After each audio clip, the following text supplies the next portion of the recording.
Good morning. Welcome, welcome, welcome.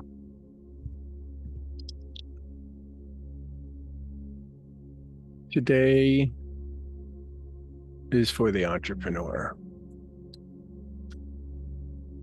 the person who wants more out of life.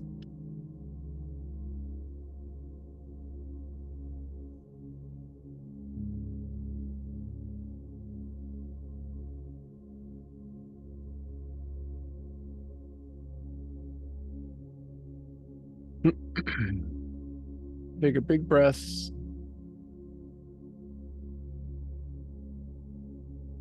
Settle in and let's get started.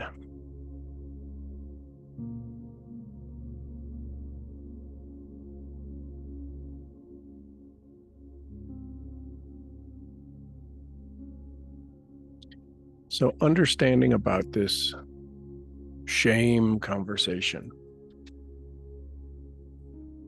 about why we get stuck, about what takes us out of our game.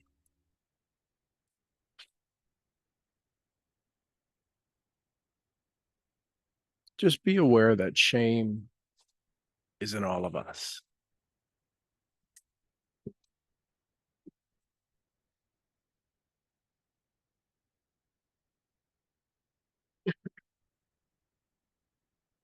Today, we're going to unlock some of those awarenesses. So if you're ready, say to yourself, I'm ready. And just listen as I share some insights first before we do a little meditation.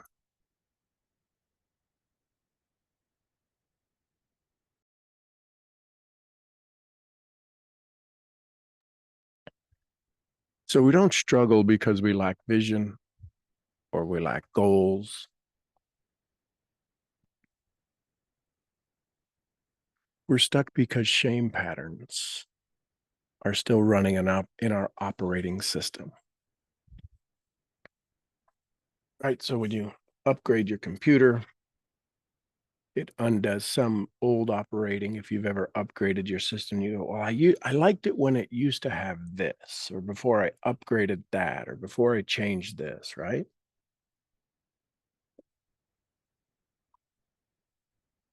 The reality when we upgrade our system and we turn down the volume on shame, our body says, man, I really like the old system. I like the way it used to be.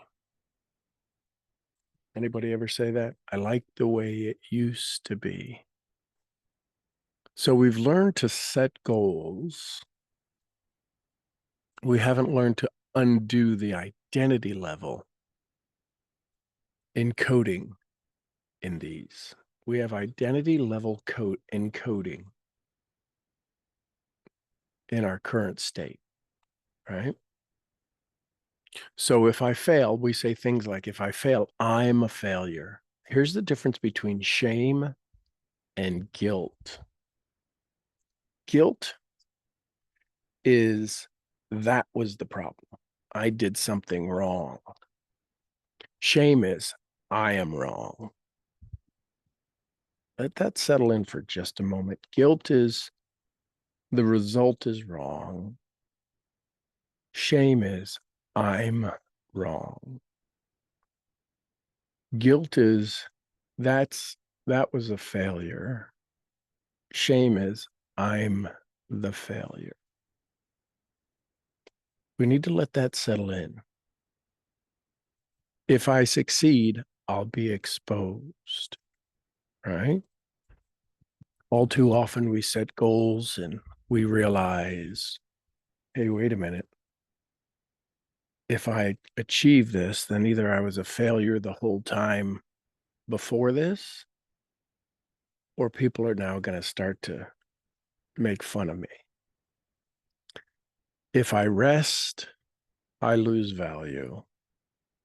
Social media has put that one into us ridiculously. If I rest, I lose value. If I slow down, they'll see I'm not really that good. If I slow down, they'll see I'm not really that good. So, why is this neurologically valid? Why is this happening in our brain? Shame lives in our limbic system and it lives in our default mode network, the parts of the brain that process identity, emotion, and memory. They regulate belonging, social safety, and the internal narrative we say.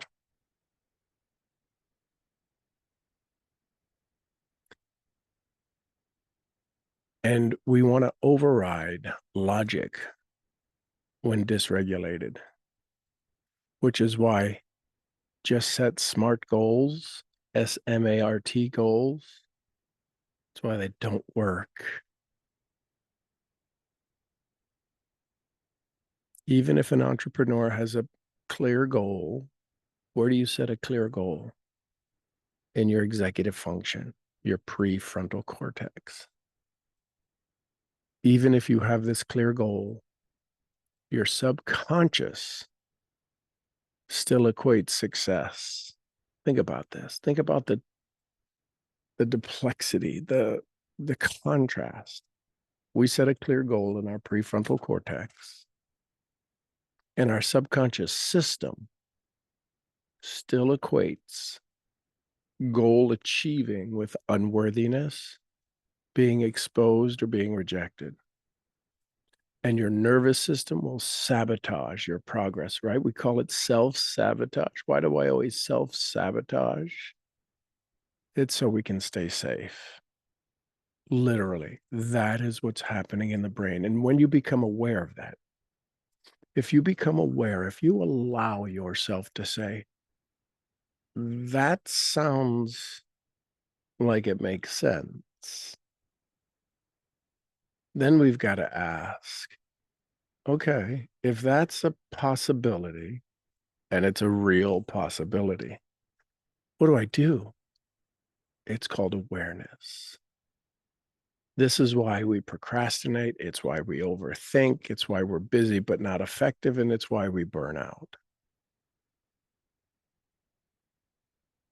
So entrepreneurs often tie their self-worth to productivity. They use overwork to outrun their insecurity. They feel guilt when not resting or receiving help. They feel guilt when you're resting or getting help. Right? Dr. Freud slipped in there and said not resting. So we feel guilty when we take a break or we ask for help. We avoid visibility, even while craving recognition. We want to be recognized. Oh my gosh, we want to be recognized. But we tell ourselves, no, no, no, no, no. It's nothing. I don't want to be seen. Well, here's the problem, Skippy. If you were going to go do some amazing things, you are going to be seen. You can't not. You have to become ready for the love. But this is why entrepreneurs crater and explode and destroy their goals and their dreams. The problem isn't ambition. It's that ambition is being filtered through unresolved shame.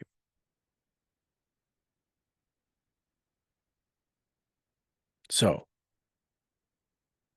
here's a stage ready version. Here's something you want to become aware of. The reason most entrepreneurs are stuck isn't because they lack strategy. What is everybody at? How do I do that? How do I do that? How do I do that? Everybody has 1,001 strategies. The reason we're stuck is because we've never installed the shame code. We've never uninstalled, we've never taken out, we've never reprogrammed the shame code that says you must prove your worth to earn your place. We've never undone that code.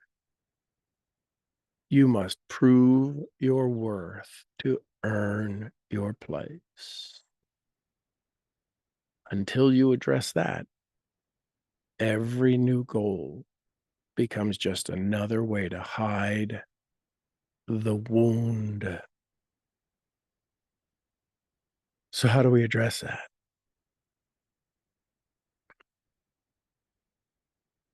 So, we're going to take a little meditative journey. We're going to see if we can consciously, unconsciously, subconsciously rewire a couple of things.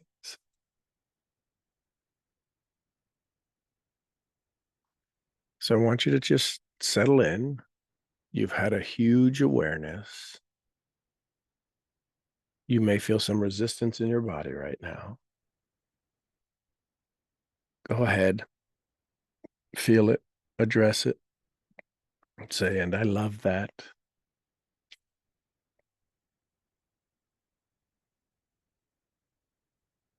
Take a big breath.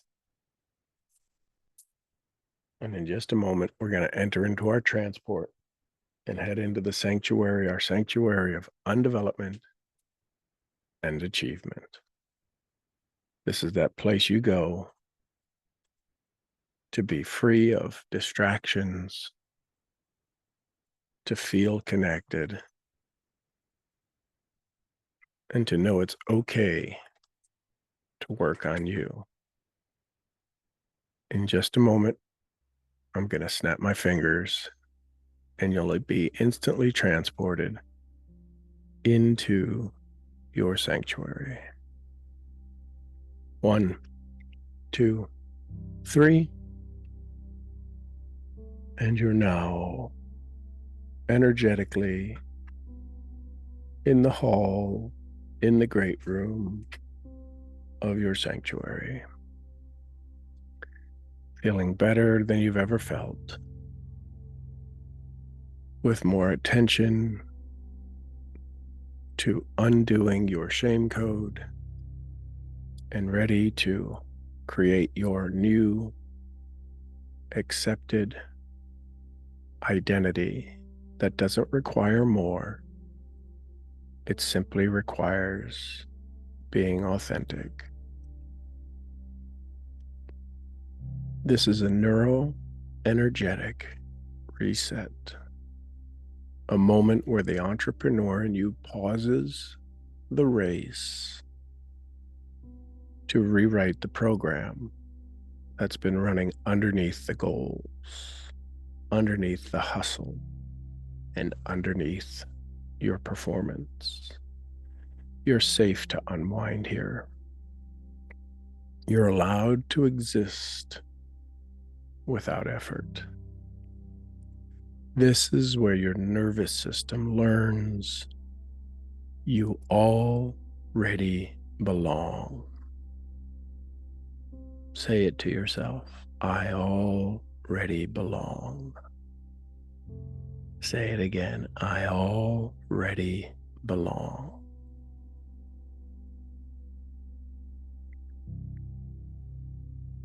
So let's center with some breathing.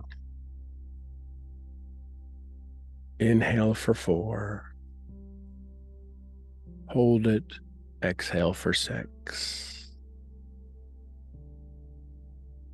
Breathe in 4, 3, 2, 1. Hold it. 3, 2, 1. Exhale for 6. 5, 4, 3, 2, 1. Let's do it again. Inhale. 3, 2, 1. Hold it. 4, 3, 2, 1. Exhale for 6. 5, 4, 3, 2, 1. Let your body return to normal breathing. Let your shoulders drop. Let your jaw soften.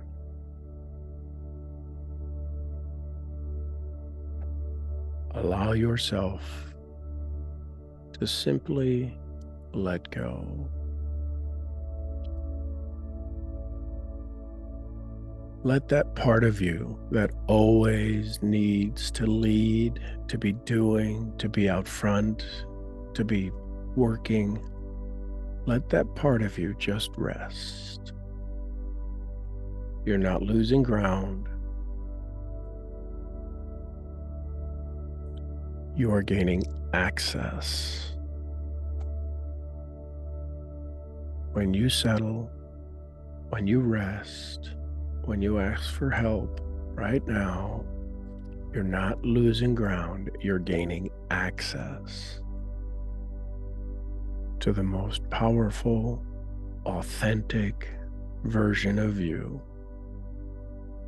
Right now, you're signaling your nervous system, I'm not in danger. I'm allowed to receive.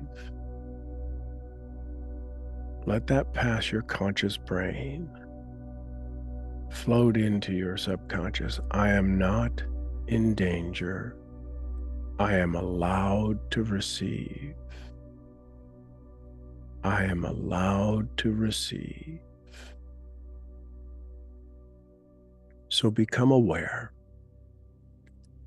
In this moment, just become aware of everything that is you. I want you to focus, bring your attention, settle in on this idea of the part of you that feels unspoken pressure.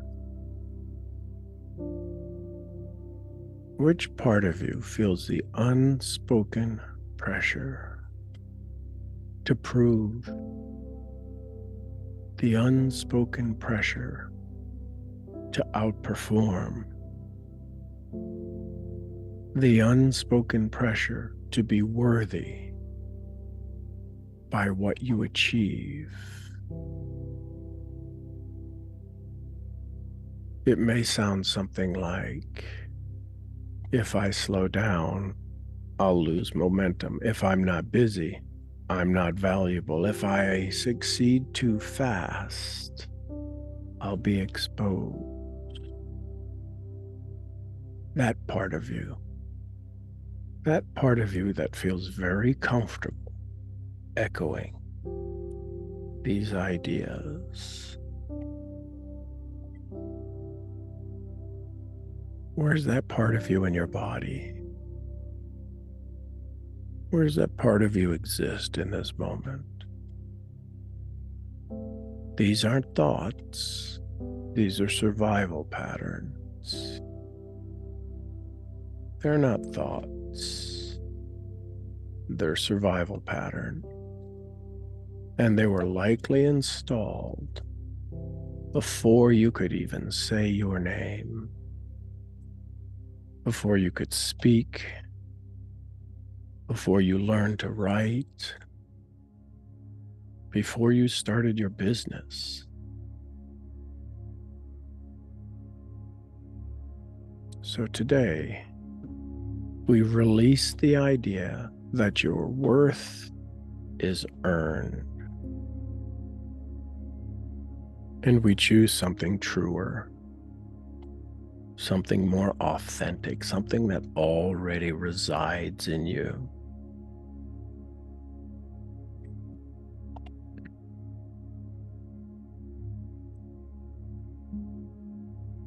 These next words are designed for your subconscious. You can listen to them. You can repeat them softly, quietly in your mind, or you can simply let your body relax. Your conscious awareness is not needed for these words. I release the need to perform to belong. I release the need to perform to belong. I release the need to perform to belong.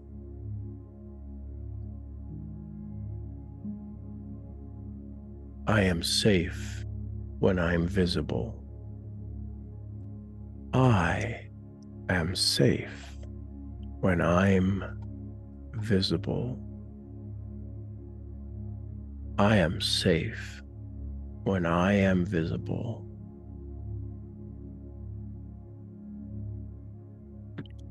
I lead from presence, not pressure. I lead from presence, not pressure.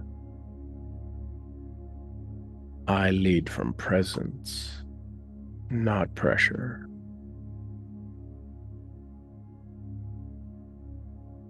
I no longer confuse busy with brave.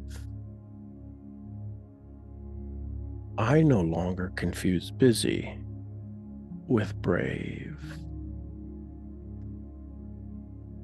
I no longer confuse busy with brave. Reset is not a reward. It's my recalibration. Reset is not a reward. It's my calibration. Reset is not a reward, it's my calibration.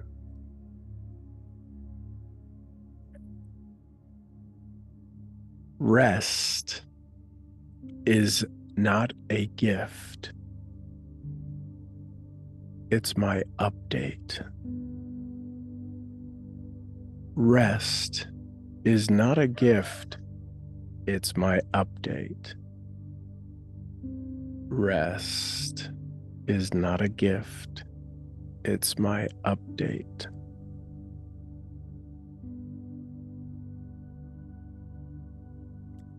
My gifts are not tied to guilt. My gifts are not tied to guilt.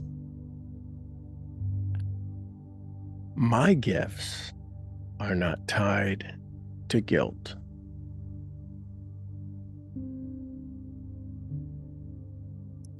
I can be powerful and unarmored. I can be powerful and unarmored.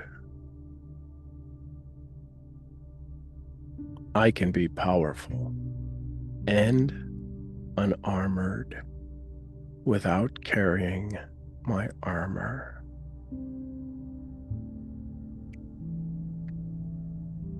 My nervous system now knows I'm allowed to succeed with ease.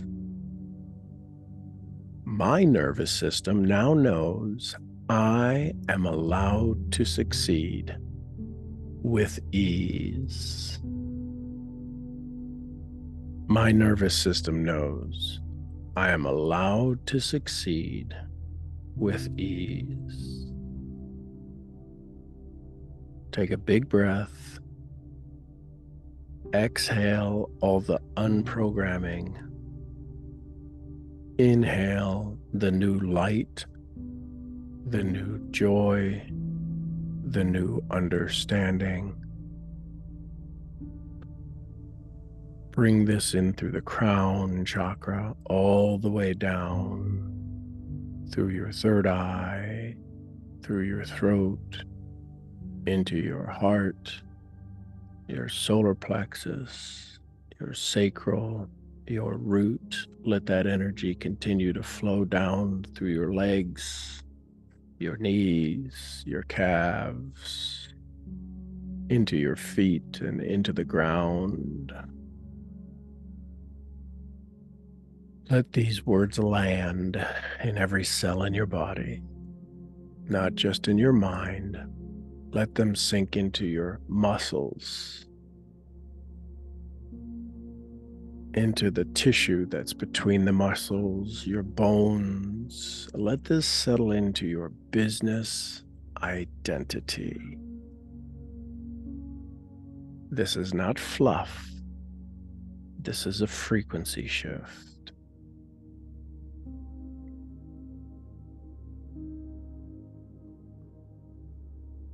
Feel it.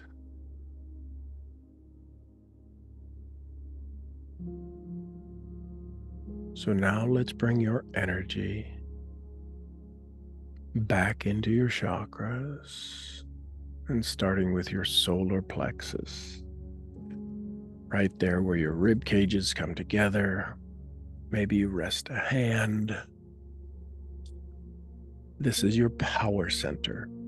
This is your doing center. Say these words as if you were speaking inwardly to this arena of ideas, this stadium of your personalities, and inwardly say, I reclaim my inner authority. I reclaim my inner authority. I reclaim my inner authority.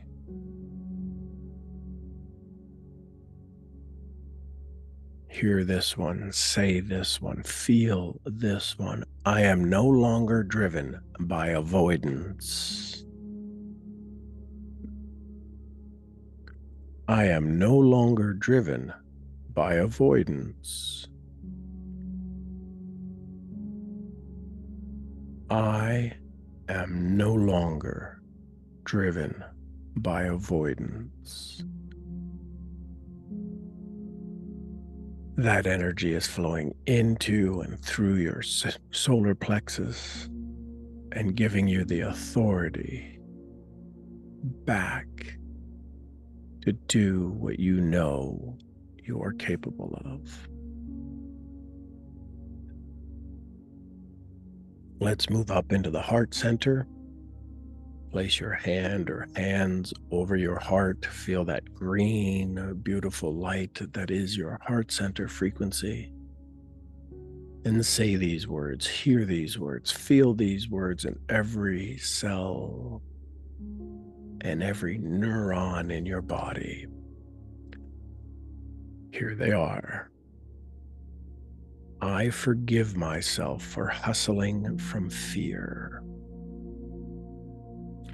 I forgive myself for hustling from fear.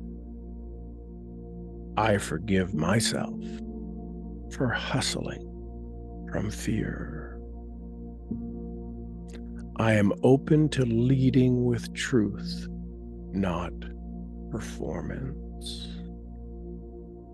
I am open to leading with truth, not performance.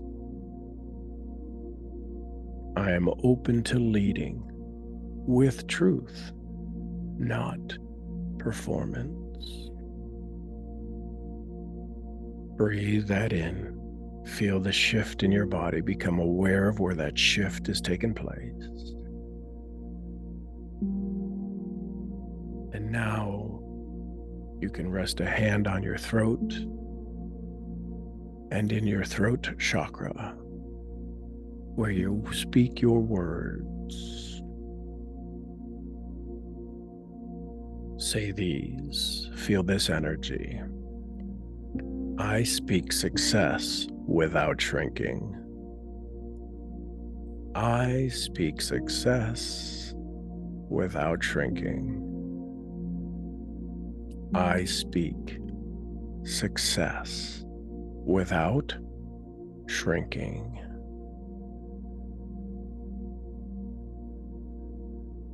Again, these are your throat chakra. I share my work without apology.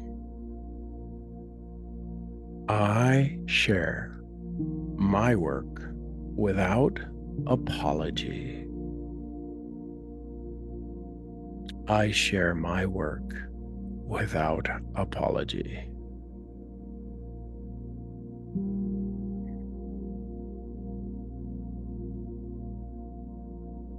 Big breath.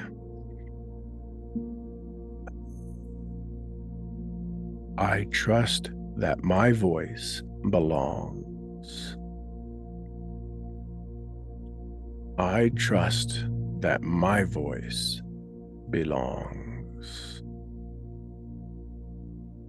I trust that my voice belongs. Breathe. Let that flow in. Feel that in your throat chakra. Feel the shift in the energy in your heart chakra.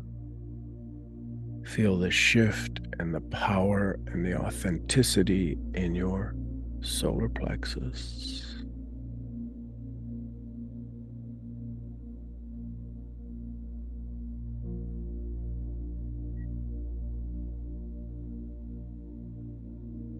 So let's do some anchoring.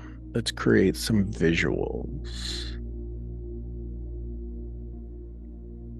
I want you to imagine yourself, see yourself in a room, in a place where you're leading, and imagine you're just there. Picture the you that leads from presence, who doesn't hustle to heal, simply by being there, by being available, by bringing your talent into this space. You are succeeding. Picture you, the one who leads from presence and who doesn't need to apologize for peace, for calm, for collected.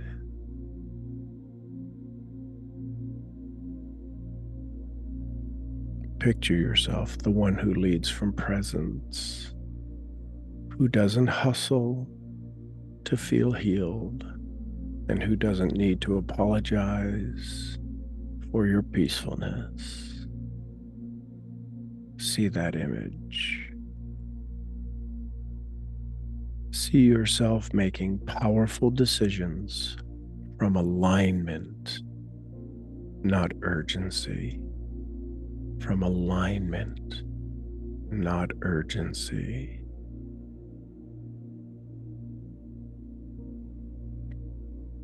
Now see your audience, your team, your clients, your members, your partners, responding to this resonant version of you, to this powerful vibration of you, the one who leads from presence, who stands in calmness and in peace, the one who makes decisions from alignment, not urgency. See your community resonating in perfect harmony with this version of you.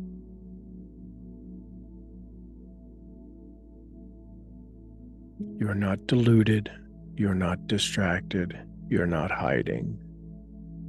You're leading from wholeness, completeness now. Feel yourself connect. Feel yourself breathe in this alive, living version of you. Feel the energy of your doing in your solar plexus, radiating out into every cell in your body. Feel the energetic love you have for you, for your community, and feel it coming back from them as they love your leadership. They love your peacefulness. They love your presence. And hear your words. They come directly from your highest version, your heart version, your authentic version. As you speak to hear love, you speak to hear your joy and to access and activate joy in others.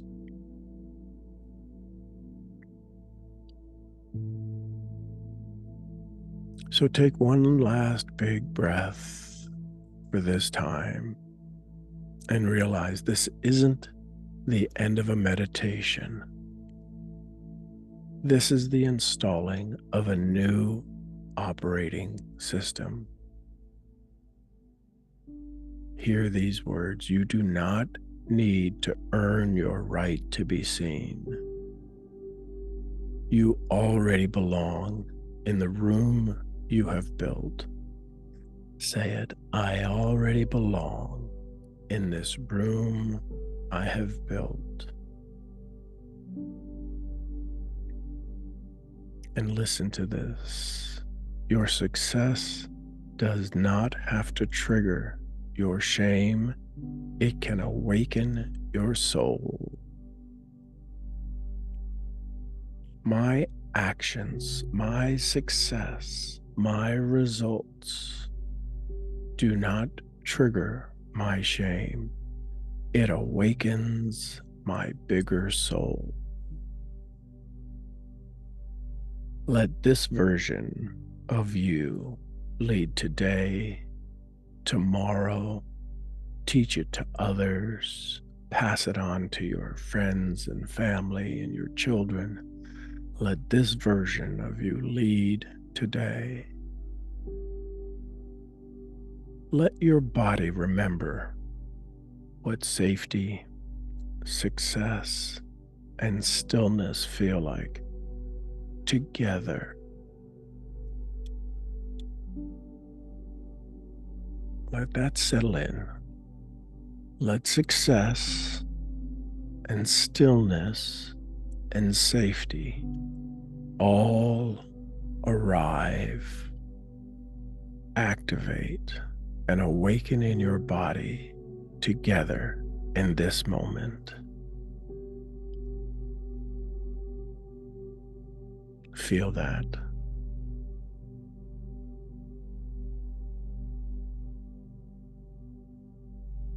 Let success and safety and stillness arrive in your body in this moment. Let them live together, awaken together right now, and keep them alive. Keep them active. Feel it.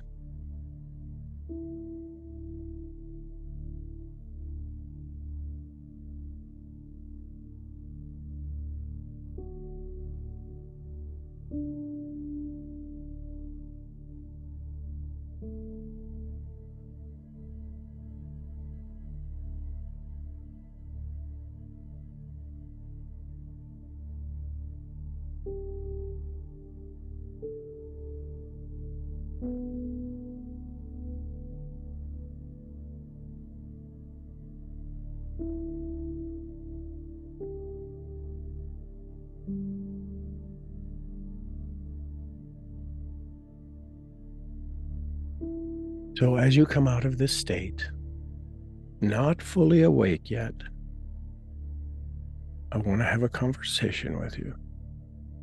So bring yourself back to your awareness, back to your subconscious, back to your conscious, back into your sanctuary where you know you're possible, where you know you are creative, where you know you have more to give, more to receive, and more to share. So while still here, out of that state, and yet still focusing on you, I want to explain. I want you to hear consciously what just took place in your entrepreneurial brain. The shift that's happened. What you just experienced wasn't just relaxation, it was a neural pattern interruption. You need to be aware of this. You've just reprogrammed your brain. This wasn't an affirmation. It wasn't a sticky note. It wasn't a self-talk. This was a neural reprogramming. Because for many entrepreneurs, success has become this entangled subconscious shame. If you ask any entrepreneur, so have you ever tried something and it failed, or have you switched goals, or have you set a goal and not received it? Yeah, that's just my struggle. I self-sabotage. You can now be fully aware that that self-sabotage is self-shame. This is in all of us. So simply become aware that shame, while invisible, is incredibly loud inside your nervous system. It tells your body, and especially in the female body, that rest is dangerous, that slowing down is failure, that vulnerability happens when I become visible.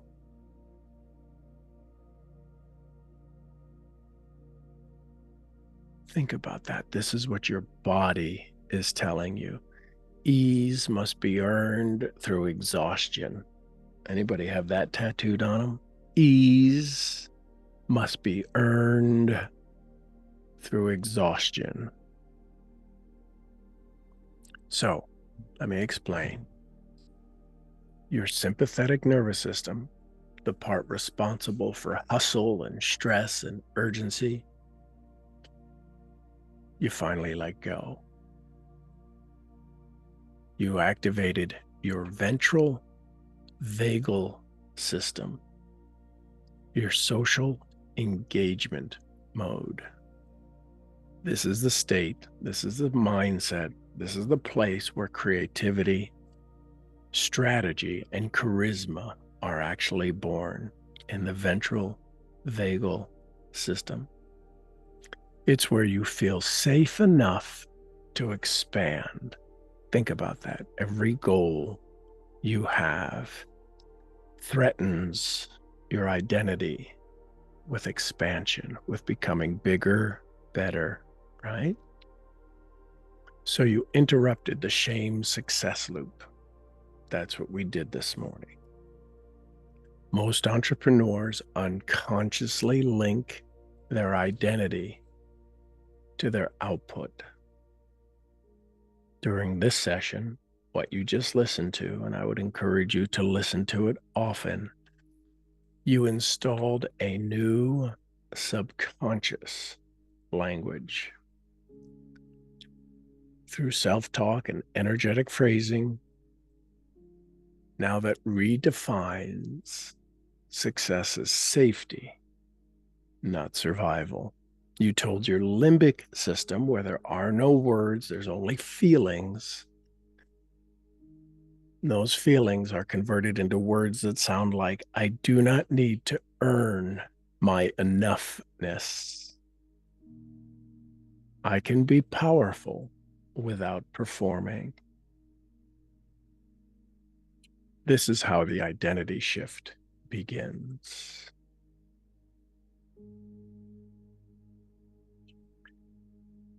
See, shame creates contraction, physically, emotionally, even energetically. Shame creates contraction.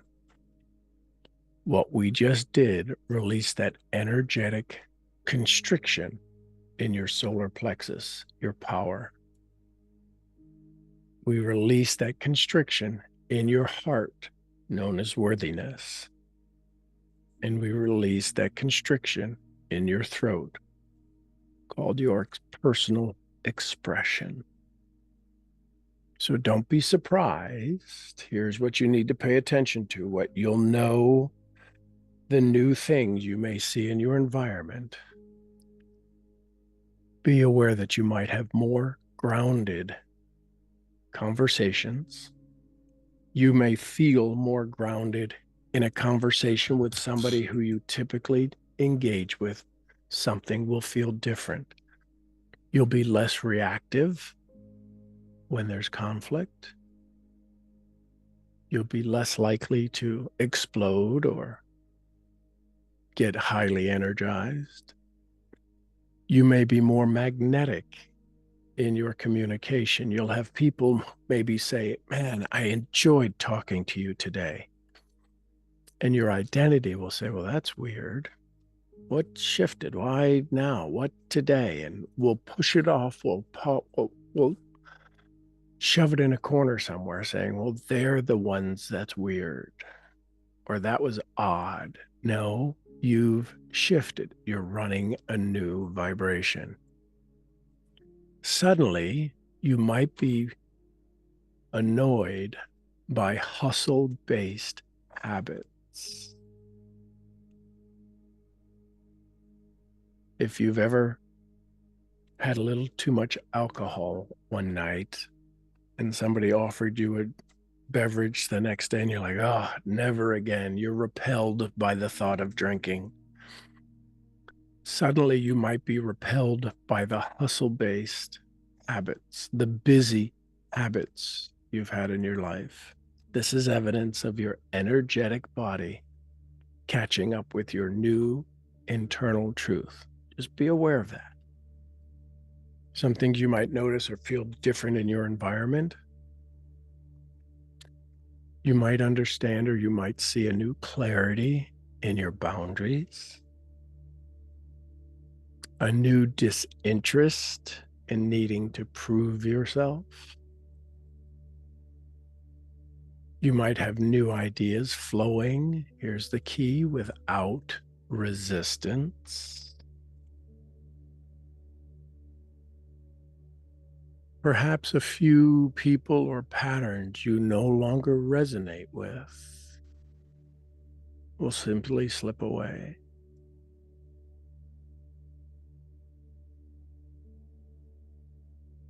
This isn't disconnection, it's evolution. Be aware of that. When you see these things shift and change in your light and in your life, be aware it may be evolution, not disconnection. So what now? Drink some water, get some fluid in your body, journal any insights. Be gentle if some emotions arise. That's all part of this rewiring. Repeat this meditation regularly because repetition rewires the nervous system's default identity. Listen carefully. You are not this mask you once wore, this performance mask. I need to perform for my identity. That mask has been taken off. You are the reclaimed presence behind the mask.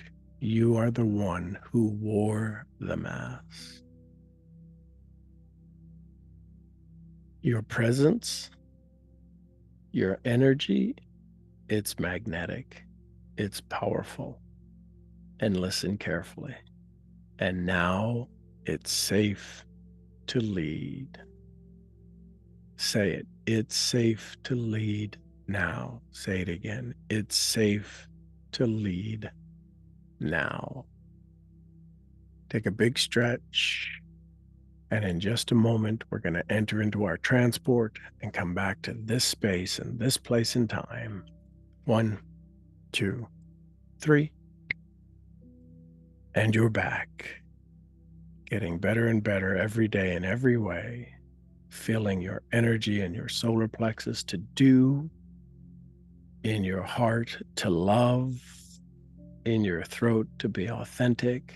And this is your new version of your established self, the mask wearer. Look for things that are green in your environment. Take a big stretch and welcome home. We'll get started in just a moment.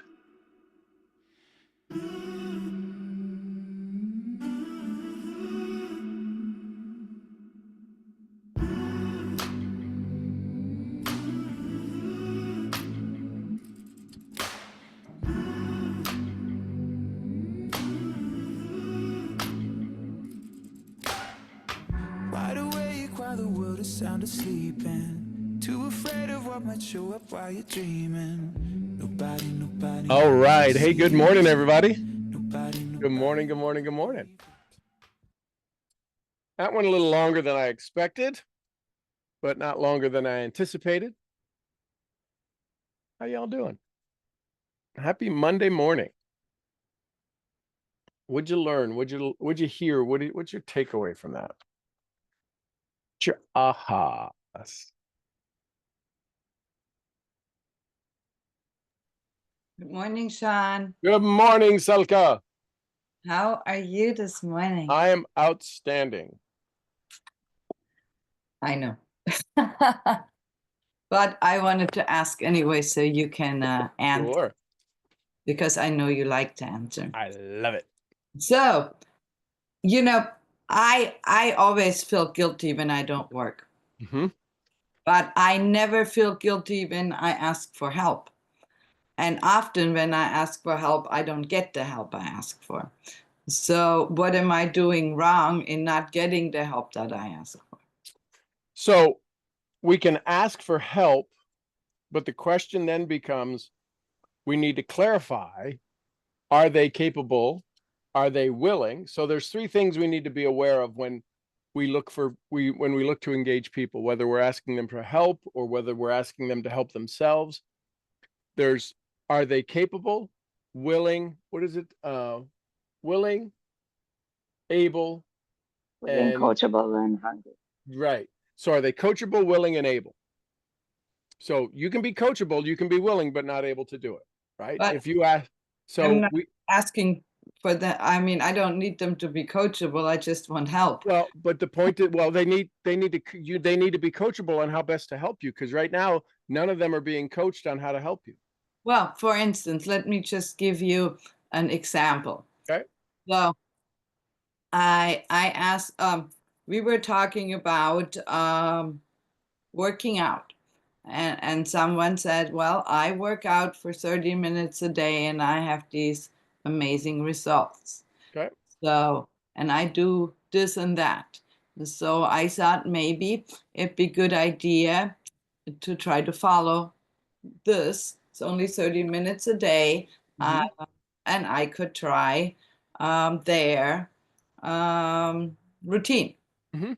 So I said, could you please make me a video of your routine or of your workout so I can see and follow exactly what it is you're doing?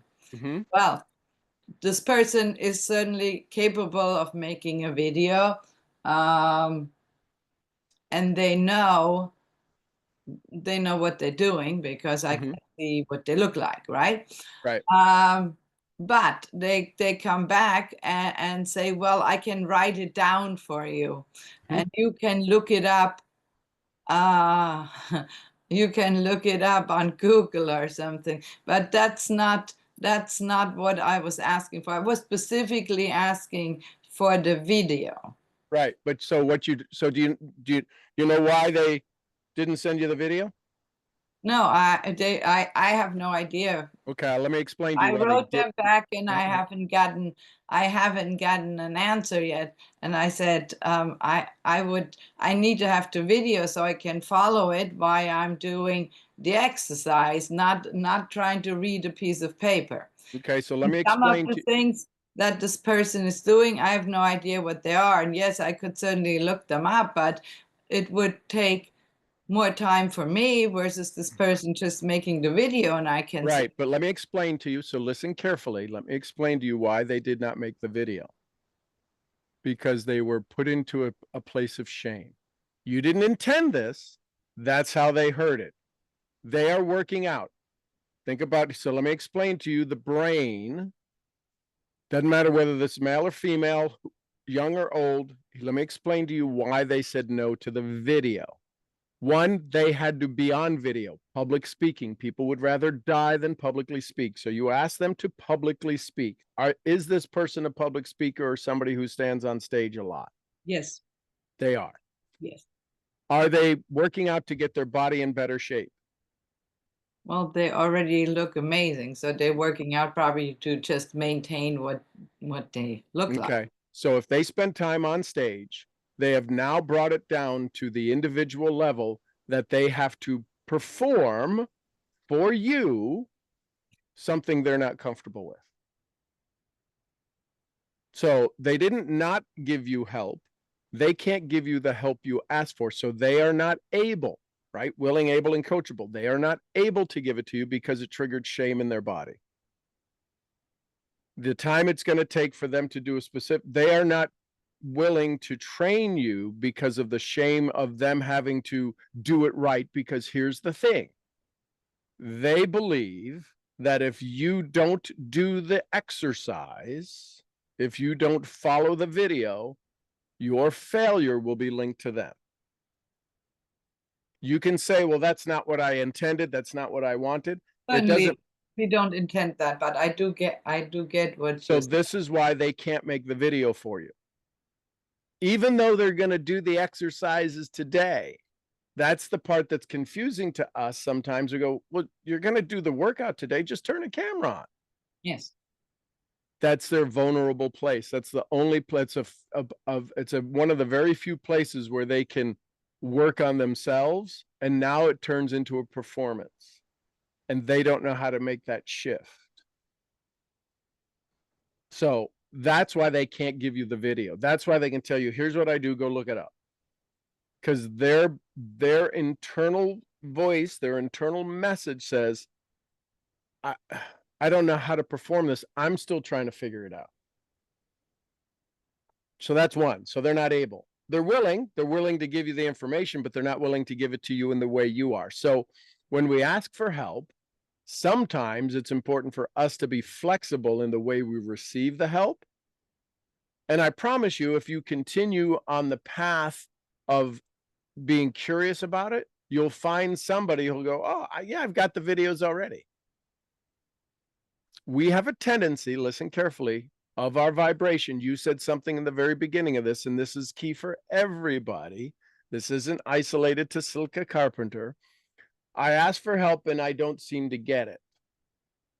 That simple vibration, law of attraction, is a pattern that many people say, well, I'm afraid to ask for help because I never seem to get any help. I never seem to get the help that moves me forward. Listen, this was me for decades. In my teens and in my 20s, that was me for 2 decades. I asked for help and I don't seem to get it because one of two things happens. I wasn't asking the right person, or I didn't know how to ask for help. Well, I asked for help. Or I don't get the help that I specifically ask for. When I'm asking, for instance, I want to have a conversation, and then instead I get 100 questions this person wants me to answer. It's not the help I was asking for and I need it. So I think when someone asks us for help, we need to give them the help specifically that they're asking for, not the help that we want to give. Right. Well, the best help that somebody could get is the help that would move them forward. So a couple of things happen. Certainly. So a couple of things to do. If we are asking for help, say, I've got a situation that's this, this, and this. What do you do? What do you believe you could do to help me move towards the finish line? And see if their brain wraps around, because a lot of times if you've ever had a conversation with somebody and said something to them and they answered you and you're like, well, that wasn't even that's a great answer, but that's not the question. That's not the answer to the question I asked. I don't know. That was a great answer for some question, but that wasn't the answer to my question. Yeah. And I will say that too. Right. So the question then becomes is, hey, listen, I've got to get to this point. Do you believe you have the skills, talents, and desires and the wants and the wishes to provide any value to me to help me get there? And figure, because sometimes people like to hear themselves talk too. So if they're asking a whole bunch of questions saying, what part about my request for help triggered all of that? Because when you ask for help, a couple of things happen. This is again, here's human psychology. Here's how the brain works. I have a very dear friend who is local here and deals in the same kinds of animals that I deal in. He is very resistant to me helping because he said this many times to me. I don't know how I'm ever going to repay you. He says, every time you come over and you help, he says, I feel like I'm more and more in debt. I said, that was never, that is not the intention. I said, you've helped me and my family with our animals more than anybody else has. So I think we're always pretty even. I said, would you believe, so here's what I say to trigger in his body and awareness. I said, do you think I'm a relatively smart person? He says, yeah. And some things you're very smart. And other things, he says, I don't know how you get to survive. Yeah.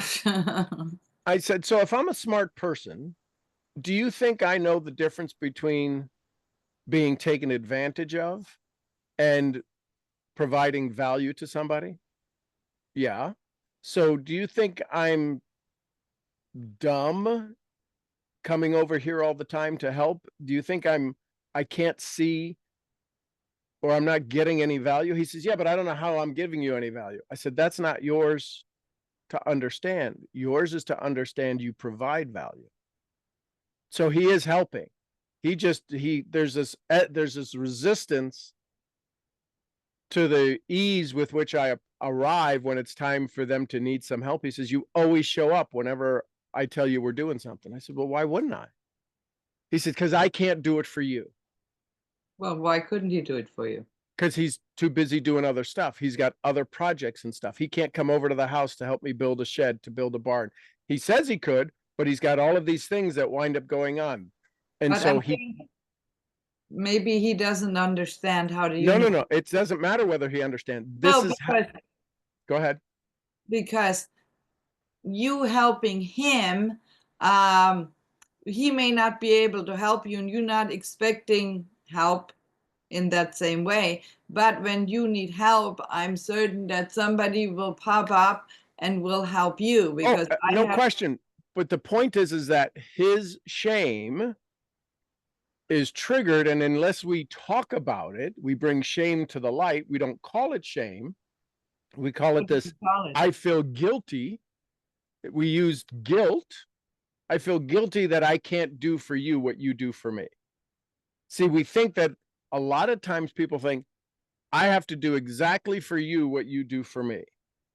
They don't realize their talents and skills are so valuable that they do, right? There's that phrase, I think Emerson said, you do something so well, people wish they could do it half as good. So when I need to learn about feed, when I need to learn about shearing, when I need to learn about shears, that's a no-brainer. It's like, I've forgotten more than, he's forgotten more than I'll ever learn about shears and blades and blah, blah, blah. But yet to me, that saves me hours and hours of investigation of trying to figure it out. And it was 5 seconds. So his 5 seconds of get this, this, and this is worth a week of my energy and effort of helping him do other things. But it's hard to see that because it's not equal in payment. He doesn't have to sacrifice to do, or seems what looks like a sacrifice to equal the value I bring. So when this person needs to make the video, they feel responsible as your trainer, and they don't see themselves as your trainer. But I'm not asking them for that. Doesn't matter what we ask them for. It's how they speak it, right? So that's their interpretation. They just make a list. I mean, do they feel different about just making a list? I mean, it would be the same thing. Well, making a list puts the ownership back on you. Making the video puts the ownership on them. What if they don't do the right form? Or what if they don't do the right this? I can promise you, the reason that if they speak and stand on stage and they're used to doing a lot of, they can go in front of the camera with no problems. Yes. Then here's the issue. They are resistant to being responsible for other people. If they feel that their form of, I don't know what it is, doing a touching your toes or doing a dog's plank or doing they feel that their form is not going to be the right form for you. So therefore they avoid that by saying, well, I'll just give you the list. You can go look it up and you can do the work. It's just that simple. If they're your friend or if they're your acquaintance and you have a conversation with them and they're resisting that, it's not because they don't like you.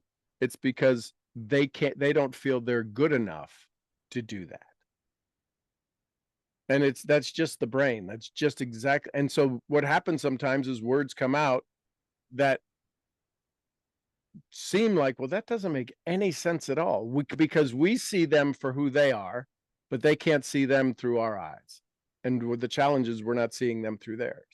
Simply like when we ask somebody to join us in business, they want the money, but because they've never done the work, this kind of work, talk to people, invite people to do all these things, they can't perform. It's public speaking. Network marketing is public speaking. And then even if we use an automated system, it's still at some point we have to either accept the love, accept the failure, accept the accolades, or accept the rejection.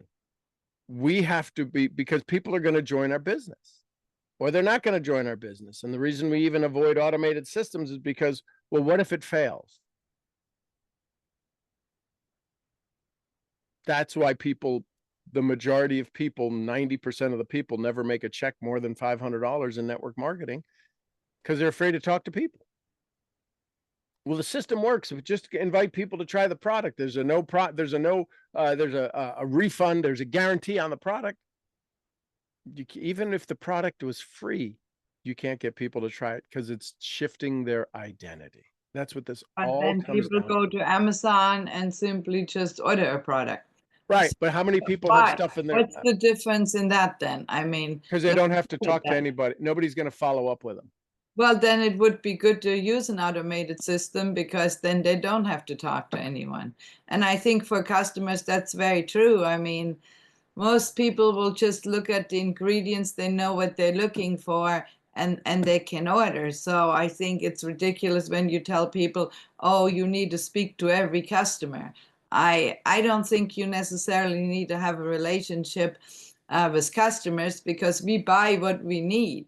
Well, but even Amazon has a relationship with customers. I don't have a relationship with customers, or with Amazon. Neither do I have a Well, relationship.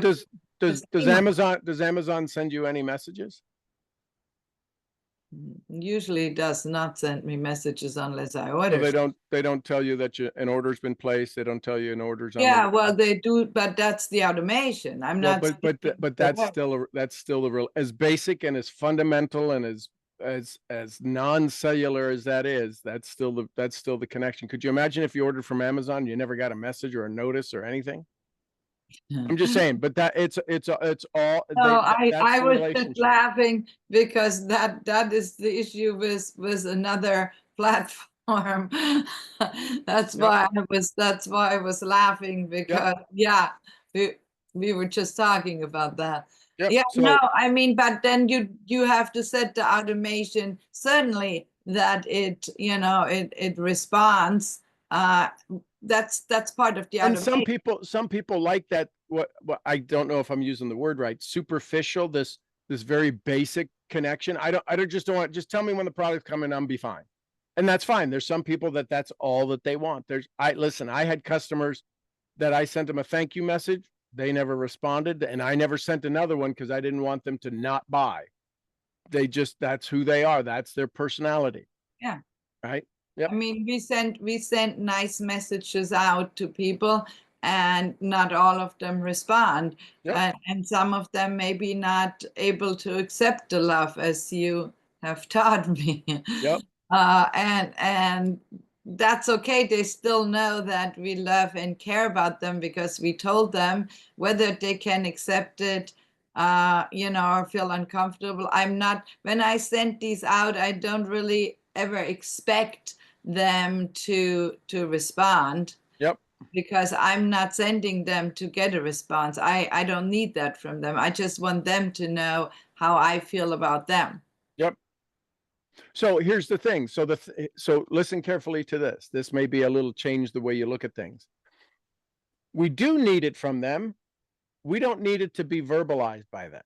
The fact that I can send you a I love you note, I need that from you. I need to be able to have some place I can go send my love. Whether you accept it or reject it, that's up to you.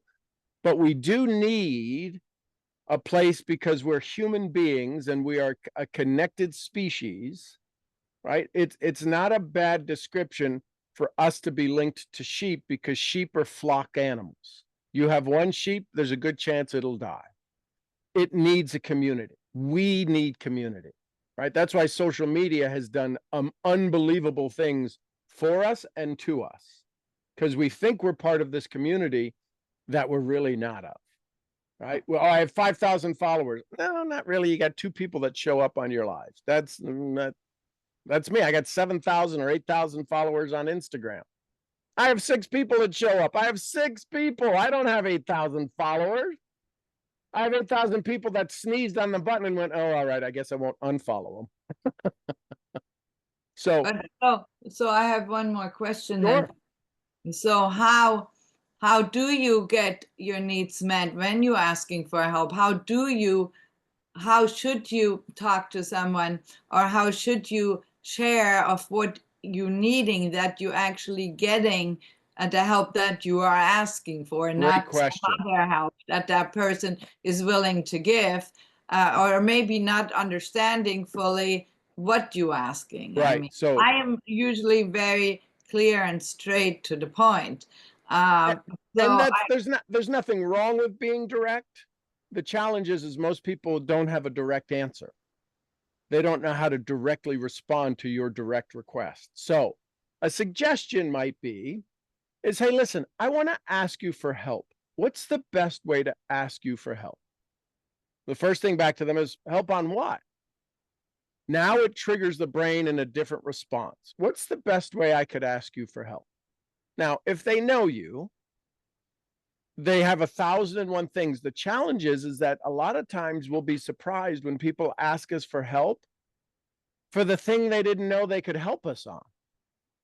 This person who speaks on stages or is out in front of out in front of audiences, probably, I don't think they're probably, my guess is based on our conversation, is they're not a weight trainer or a physical fitness trainer. they may think they are, but no, that's Right. So but no, I mean, so the question then is, hey, listen, I want to ask you for help. What's the best way I could ask you for help? well, I said I usually do that and say, can I, can I ask for help, or I have a question, or, can you help? No, it's usually, can you help me with something? And And most people have a good heart. person They could said, say ask yes. away. This person answered and said, ask away. So I did. So That's then what we were speaking about. right. But the challenge is this. When you got to a very personal, a very vulnerable part of their world that they probably don't always have available or is always open to, it triggered vulnerability. It triggered shame in them. So the question then is, hey, listen, I want to ask you about your workouts. I love the way you're looking. I love the way you're transforming your body. I love the way that you're taking care of you. I would like similar results. How could you help me? Not asking you to do the work for me. Hang on. Okay. Yeah, it looked like your mouth stayed open. Yes. Yeah. So I'm not asking you to do the work for me, but what's the best way for me to ask for your help to get similar results? And then let their brain go about it, right? Because if we say, I would love for you to make me a video, people love to buy. They hate to be sold. But that's exactly what I want, is the video. I get it, but you've got to figure out an easier way to ask them to say, oh, I'd be happy to do a video. Well, how would I do that? Well, So hey, listen, I mean, people go to the gym and work out, so it's not like other people don't see them work out. But when you turn lights, camera, action, people lose their mind. But this person has been speaking on stage for years all over the world. Right. So, but it's not them having to perform something they don't feel they're good at. They probably have some huge body images, stories around their body. They probably have some huge stories around their weight. no, they think they look amazing. I get it, but that's now. The fact is, if they think they look amazing and they're not willing to put it on video, there's a disconnect there. Just, you got to look at it from a psychological standpoint. You feel that you look amazing, but you won't show me how you did it. So there's an incongruency there. Either maybe they found the magic pill and they're not having to work out, but they tell everybody that, I don't know. But the point is that it triggered something in them that they're not willing to move through.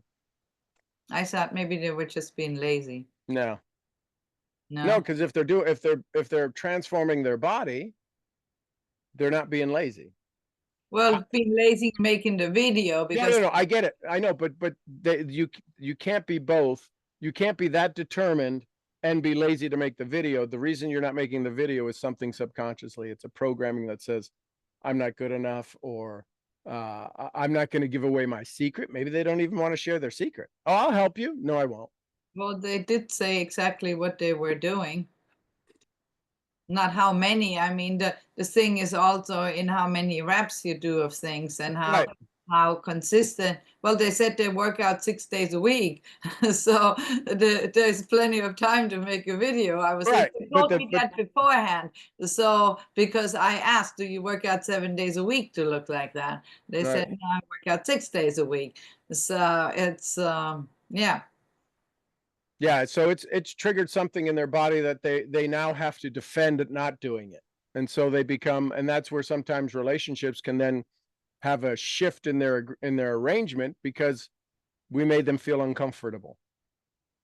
That's all. It's just, it's human nature. It's as predictable as the sun rising in the east and setting in the west. Oh, interesting. That response is because you can almost identify and go, well, there's a schematic that triggered this. So it's an old story, or they don't feel they look good in their workout. That's all. I'm not sure about that. I mean, I would say that's not what they're thinking, but you just never know what they think. They just said, I'm not making the video. I don't want to make the video, or I'm Right. Well, going to write it down. I think it was more like, well, I can read it exactly what it was. It was, I'll just write it out. You know what squats, calf raises, split squats, pull-ups, push-ups, dips are, and YouTube shows them all as well. Yep. So they still feel a tremendous lack as they perform those skills. They don't feel they've perfected that as much as they perfected the rest of the times they're on stage. Maybe. Yeah. Yeah. Because Okay. if they're doing 6 days a week, it's really not hard to turn on the camera and go, okay, Yeah, so here's my well, pull-up. that was my thought, because they had told me before 6 days a week. If they would have said, I work out once in a while when I have time, I'm really busy, I probably would not have asked for a video. Right. Remember, public speaking people are very shy. People who spend their time on stage are very shy. They're just wired that way. And the reason that we How speak do they get up there? because we're in the safe environment, but we just do not like one-on-ones. I listen, I've no-showed my own home with guests there. Some of the people who have come to the events go, where's Sean? He went to bed. I don't do small. It's hard for me to do small. Very hard. I work on that. That's something I've worked on for 2 decades, which is why I now do live small events here at the ranch. Coming to my house, oh my God, the stones are not right. The grass isn't cut. There's leaves on the ground. There's a lot that goes on, a lot that I needed to work on. Still working on. So, but I can do in front of 1,000 people like nothing. You mean you can get up there and talk like that's easy? That's the easy stuff. So when we get down to when we bring the big down to the small, we feel very, very exposed, and we can become very insignificant real quick. And that's not why we speak, is to be insignificant. We speak to be significant, to have some impact. So it can get real challenging real quick. And so that's probably the big challenge. That's very true. I have noticed before that sometimes when you get into one-on-one talking with people, that they have a totally different way of communicating than when they are on Zoom or they are on stage, that they're not the same person, literally. And it's very strange to me, yeah, why that is. Sometimes it almost feels disappointing. Yep. It doesn't happen that often, but it's happened. So I can understand what you're saying. And I will work on, because I don't have any problem asking for help. I really don't. So it's just, I don't get the I'm asking for. Well, you can say that. Hey, listen, I'm going to ask you for help. And there's a chance that what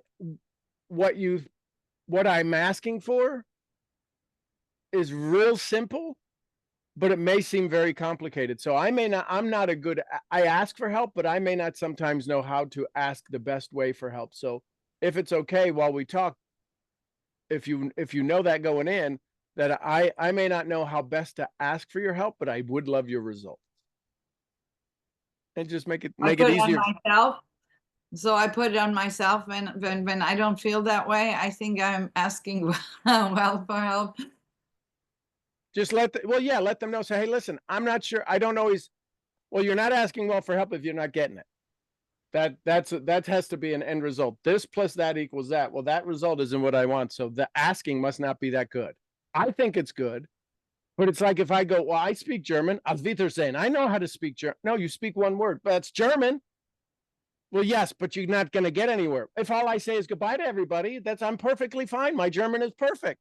Well, that's stupid. Get it. So I don't speak German well. I speak one word well.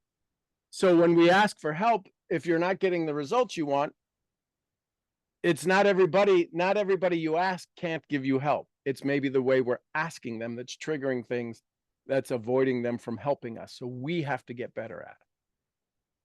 That's it. That's the hard part. That's called mental toughness. Is wait a minute, if I'm asking for help and not getting it, maybe I need to change the way I ask for help. But I'm just asking, I need help. Yeah. But that's how, but people can't. Because I look at it from just my standpoint. If someone tells me they need help, I give them the help they ask me for. It would never occur to me to say, if somebody asked for a video, I would make the video for them. It wouldn't occur to me to say, well, just let me write it down for you, because that's not what they asked for. So I think that's maybe where the disconnect lies. Right. That, you expect them to be able to respond like you would, and they can't. Yeah, it's probably the expectation. Yep. That is causing the issue for me, because I expect something specific that I asked for, and then I either don't get any help or I don't get what I asked for. So maybe I should need to be broader in asking. And the way that we can narrow it down is say, listen, I want to ask you for help. If I asked you for help, would you be willing to provide some? Again, depending upon what it is, but are you open to helping me? With this specific person, I did ask, and he said, ask away. So there I did. Yep. It wasn't that I just said, hey, I want a video. Usually, I do ask, I need some help, or it's just depending with friends. I don't often, I'm able to ask for help, but sometimes people offer me help. I hear you. Like my best friend, she's very good at offering help. You don't ever have to ask her. She always offers help. It's like she can read that someone needs help. I think that's like an amazing inner, I don't know, asset to have. It is, but it's also we're not going to get into it, but it's also a debilitating part of her life as well. The only way she gets significance is by helping those around her, by being able to provide that thing. So that's where she feels sometimes her identity is tied to being able to serve other people. She's probably still successful, wildly successful, but in serving it, there's this emptiness that if she's not serving somebody, she doesn't deserve her wealth. She doesn't deserve her success. Oh, that's interesting. Yes, she loves to help people. Yeah, loves to help them. And that's where her identity is around helping people. If you told her she couldn't help anybody, she'd probably shrivel up and crater into a... Yeah, she probably would cry. Right. So that's where she gets her significance from, is being in service of others. Oh, it's a beautiful way to be. Yeah. Love it, love it, love it. Thank you, thank you, thank you. Thank you. I love you. Love you too. Christina's been waiting for a long time. Good morning, Christina Zaharia. Good morning. What a masterclass, Silke. And it reminded me how Paul tells me all the time, if you give something, don't expect to receive the same thing back. So, there's another example of people give you the help in the way they want or the way they see it. But anyway, Sean, thank you for today. This was so on point. We have a long weekend in Canada, and I was just telling Paul yesterday, I said, I was given an extra day when I could have worked on my business. And what do? I baked the entire day. But it's fascinating enough, I didn't feel guilty. But yes, this was so on point, and I think at one point I even fell asleep even though I was awake. But this was so amazing. Thank you, thank Good. you, thank you. And this is, again, Brene Brown said it, that I shouldn't say, she said it. I don't know. It's where I learned it. It's where it began to have an aha for me. Shame or guilt is the result, isn't what I wanted. Oh, man, I could have done better. I put the fence up. I put the fence on the wrong side of the poles. That's so stupid. Versus shame of putting the fence up. Oh, I'm always an idiot. I do this all the time. I'm the problem. The fence isn't the problem. I'm the problem. Guilt is, I put the fence up wrong. I now have to redo it. Versus, oh my God, I'm always so stupid. Why am I so stupid? When we take the problem and make it us, that's shame. So when Brene Brown said, guilt is when the thing is the problem. Shame is when I'm the problem. And I went, oh my God. What does every network marketer say? I don't know how to do this. They're like Popeye. Right? Or a Mexican at a party. And we make ourselves the problem because that's how we defend our lack. Well, if I'm a problem, nobody's going to really pick at me. Nobody's going to really say, you're an idiot. I know I'm an idiot. Oh, I'm sorry you're an idiot, right? We just have this defense mechanism that was wired into us before we could speak, before we could spell, before we knew our own name. It got wired into us, not because of for any other reason than that's how our parents decided to protect us. The brain looks for two things. Will this kill me? Or how fast could I recognize a pattern? And our parents had given us a look. My mom had the look. My dad had a look that if you do that, you are not going to like life. And all it was a look. There were no words spoken. It triggered in our limbic system. And this happened from birth. Oh, you're so good. You're so good. You say, why are you still crying? Right? We just like, whoa. And so we learn all of these frequencies. And these are ways to protect ourselves. If you had time to work on your business and you were working on your business, there would be guilt of working on your business versus baking and making wonderful food and everybody else and getting your recognition. Oh, this is so amazing. Oh, I love when mom has time to do this. Oh my gosh, you're the best. Oh my God, this is my mom used to make blintzes from scratch, the little tiny pancakes, blintzes, and roll them with cream cheese and homemade jelly and all of this stuff. And she would make 40, 50 blintzes, right? For 4 boys, dad and 3 boys. And she would go to sit down and there'd be like 2 left. We would eat and she loved making them and this, that, or the other. And she knew it was work, but she got her praise that way. So when she needed praise, she made blintzes. Now I can look back with forensic analysis and go, okay, mom was having some pretty rough times. She made blintzes, not to make blintzes, for the love she would get when she would make blintzes. This Russian Jewish brain, and that's how she was wired. Because she was the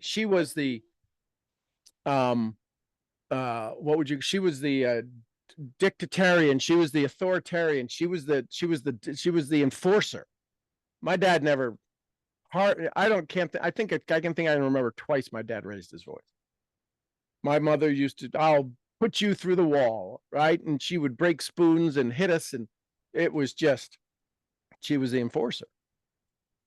And so when she needed love, she couldn't say, well, you guys, I really need some love. Would you guys just tell me you love me? No, she did the sacrifice of making blintzes from scratch, getting out the pan, and just this whole, you you knew blintzes were coming when you heard the pans all fall out of the cabinet, because the pan that she needed was in the back and all of the cast irons rolled out of the thing. And the phrase was your sister's ass. And then all of a sudden you knew, ooh, we're getting blintzes. From the pain and the suffering of finding the pan, we knew that we were going to have some good time.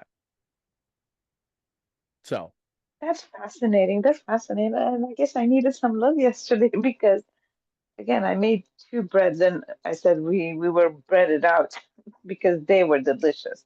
And but you see what Patrick you just did there? Hang on, my love. You made two loaves of bread, but we were breaded out. I overdid it. I did too much. I didn't make them feel good. I went too good to be it so that it became too much. You just said I did too much too good. no, what I said was we had a lot of it. I That's know. what I meant. But what I'm saying, it's But good bread, but your subconscious said we had so much bread. Everybody was so full of bread. We said we had too much. The word too much came up. Mm. Nothing wrong with that. That's just a little subconscious, little kind of a check going, when I'm too good, it's too much.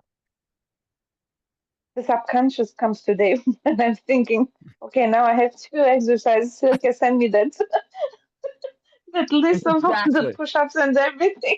But it was just so amazing to because Samantha said, I really want to sit at the table to eat like a family.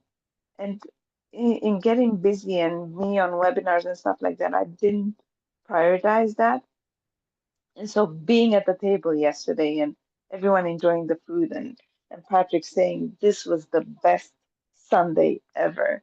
It was just so amazing. But yeah, I guess I needed some love. So bottle that up, Mhm. thank them for their presence. Wait a minute, they're my kids. They should be there. I get it. And I know you love them. And I know you would absolutely love seeing their smiles and you would give anything to see that every day.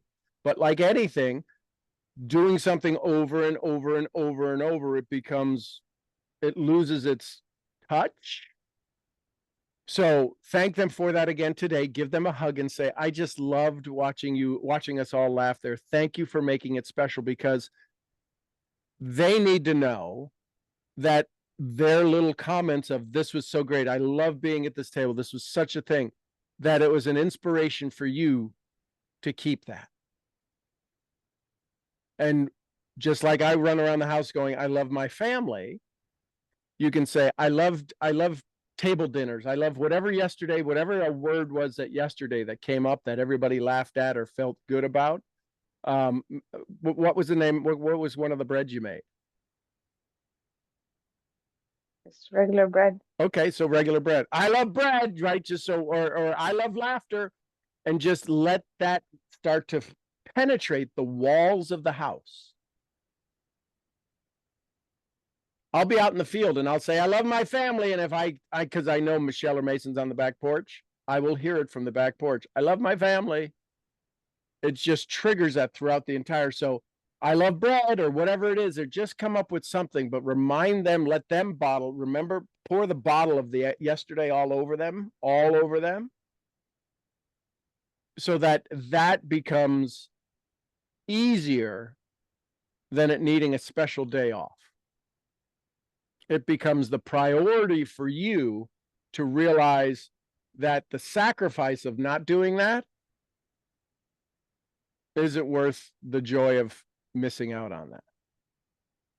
Because if you know that each time could be as fun and as laughter, you'll give up a half a day to go do that, because you know, oh my God, this changes everything. The way you showed up today is a lot different than you've been able to show up on Mondays because of the joy you had yesterday. The joy you gave yourself yesterday, it's not I got to work out twice. It's I have a chance. I had so much fun that I get to focus on my body twice as much because of the joy we had, the laughter we had. Yeah, definitely. So thank you. You're This was welcome. Thank you for sharing that. That's awesome. And give little Miss Brainiac a hug and little Mr. Entrepreneur a hug. little, not so little. I know. I know. I love it, love it, love it. Thank you, thank you, thank you. Anyone else? Last thoughts, comments, questions, takeaways. Okay. Oh, hey, AJ. Hey, sent you a message yesterday. I was gonna share the beating that I got from from this guy chat. Funny guy, you know. And also, I know you're getting old, Bubba, but you sent me them April ones, and I needed Yes. May ones. Got it. And also, yeah, the thing I told you I was gonna take care of it, I'm gonna take care of it today in the Awesome. work because they didn't work yesterday. I forgot Got about it. that. They don't actually work on Sundays, so it is what it is, right? Yep. I'm gonna take care of it in the next hour. All righty. Oh, ChatGPT, man, my newest nemesis and the best friend, depending on how you look at it. That's it. So, after the interview I conducted with ChatGPT, as you all know, Chat analyzed my answers in a split of a second and gave me some feedback, which was harsh, to say the least. And so this is it. So it kind of gave me three separate segments. The first one is root issues and patterns. Oh, boy, we're just getting started. So under this segment, it gave me a couple of things. The first one is duality of the identity. And it says that I need to, apparently, kill the inner democracy between the hungry champion and the comfort-seeking boy. Yeah, we're just getting started here. And then it said that my highest version must be, must rule with no tolerance at all times. So I can kind of have these battle of the two wolves in my mind, apparently. Mm-hmm. The second one was shame and ego trips. It said that according to my answers, there's past shame, and it's just funny how we talk about shame now on the calls for the past 10 days. It's due to financial struggle in the past and body image due to the injury and so on and so forth. And then it said, and this is funny because then it said that I built, look at this, I built the ego armor, but there's a bleeding wound beneath. And I was like, okay. By the way, what you're reading is everybody's answer right now. That's Yeah. everybody. Everybody you're about to meet, everybody you have met, everybody that's on this call. That is exactly the same answer for everyone. It is universal. So don't be surprised. So when you work on this, know that you get to speak from this place of joy and love to help others through this. It's brilliant. So continue. It's crazy. Now, it doesn't just kind of shame you in a way, right? It also gives you a plethora of solutions. Mm-hmm. So for me, in my shame and ego trips kind of segment, it said that I need to integrate my past experiences into my arsenal versus my strength, right? Mm-hmm. And then I thought about it for a second as I was journaling about it, and I remembered you because you say the scars are stronger than the sword that made them all the time. So I remember that quote and I kind of put it in there. Mm-hmm. And then it gave me another solution, which was that whenever I feel triggered by anything, see it as a mirror, become aware of it, and say, this is where I still feel small. So just kind So of. do you realize, just FYI, that when you started reading these answers, you got triggered? This chat GPT guy smacked me around and blah, blah, blah. That's you. That's Yeah. your defense mechanism. Yeah. Yeah. Uh, Just know, and again, I point out the obvious because it's not always obvious. Continue. just a bunch of mouthfuls of the company, I think. Now the third solution is obviously to reframe my triggers. That's, Walls the Walls moments. Yep. Now the third segment says sabotage loops. This gets interesting here. Mm-hmm. It says and I quote, "You keep creating high performance routines you can't sustain, Bubba." And I said, "Oh, No, it's not true. we're playing below the belt here now." So see? Now it then gives you an explanation, obviously, that states just as you know you were saying a couple days ago, is that when you crash, it equals more shame, less self-worth, and it's harder to get started up again. That was true. And then the solution for this segment was to build momentum, which was 3 small non-negotiable wins per day. It gave me a solution to, well, as I wake up in the morning, I go and do my stuff, and then I come back. I start off with gratitude. I start off with 3 things that I'm grateful for. I don't have to, it said not to journal them, just to kind of, sit there and soak it in. Mm-hmm. And then to journal the intentions. I mean, it did not phrase it as intentions, but I knew it was because I know better now since you taught me a thing or two. Mm-hmm. So that was interesting, and I did that this morning, and it felt refreshing alongside with the lemon water. Now, segment number 4: emotional addictions, doubt plus unworthiness. Hmm. uh, they make you feel addicted to the pain because it's comfortable. And then the solution to this, according to the kind people over at ChatGPT, is that you write out letters to the old version of yourself that believes these things and then kill them. And as I was reading this, I was like, whoa, what? It said literally say, as towards the end of your journal entry, "You died today and I no longer carry your wounds." And I said, oh, that's interesting. And then number 5, the $2 masterclass we had on Friday. Apparently, either they hacked into my microphone or something, but they knew about that as well, because segment number 5 was fear of being seen. And then it said, if you're seen and you fail, there's no hiding. Yeah. And then they said, You know what also is true? The opposite.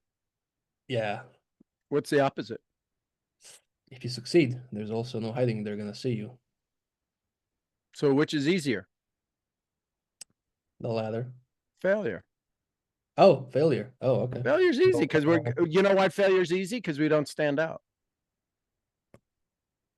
If Oh, you fail, you tell me you fail, I'm going to tell you the story about how I failed and we feel good together. If you failed and I succeeded, how comfortable are you going to be in our conversation? oh, yeah. Yeah, so we have to have a failure story. It did give me a solution for this, which was to force public accountability, which is what I actually fell in love with doing on this particular call daily. Mm-hmm. And also to record breakdowns, be seen before you're perfect, and grow through exposure.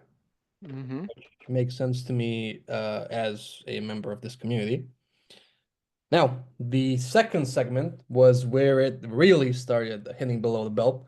Mm-hmm. The second segment is called The Holes, okay? And it found 5 of the holes for me. Mm-hmm. One is you're not leading yourself like the CEO of your life. You're still negotiating with the peasant inside you. Wow. Okay. Now, remember, it's giving you all of these answers based on math. You have to become aware of this. What do I mean it's giving you all these answers based on math? It is not a thinking thing. You are providing the thinking to it. It looked at all of your words. It looked at the patterns in the words. And because the patterns in the math formula you put in called text, the formula is so predictable, it came back with, oh man, that hit below the belt. No, it's simply 2 + 2 = 4, and you are a 4, and you don't want to know you're a 4. Everybody's telling you you're a 3, you're a 5. No, you're a freaking 4. That's what this text says. There's no emotion to this. We are the ones providing the emotion. So the math formula says this. Isn't that fascinating? This is how predictable I am. Isn't that cool? That's very cool. Yeah. That's very cool. Second thing. Yep. In the second segment is your body is the battlefield you're avoiding. Hmm. You're How did it get that? You never said my body's a battlefield. But your responses said, this is all of this. Here's the formula that makes up that response. You got to see your body as a battlefield. Well, isn't it cool how it does this? I had my caps blown off. Okay. I mean, I was just reading this last night and journaling it twice. And I was just like, what the hell? I mean, who made this? What is this?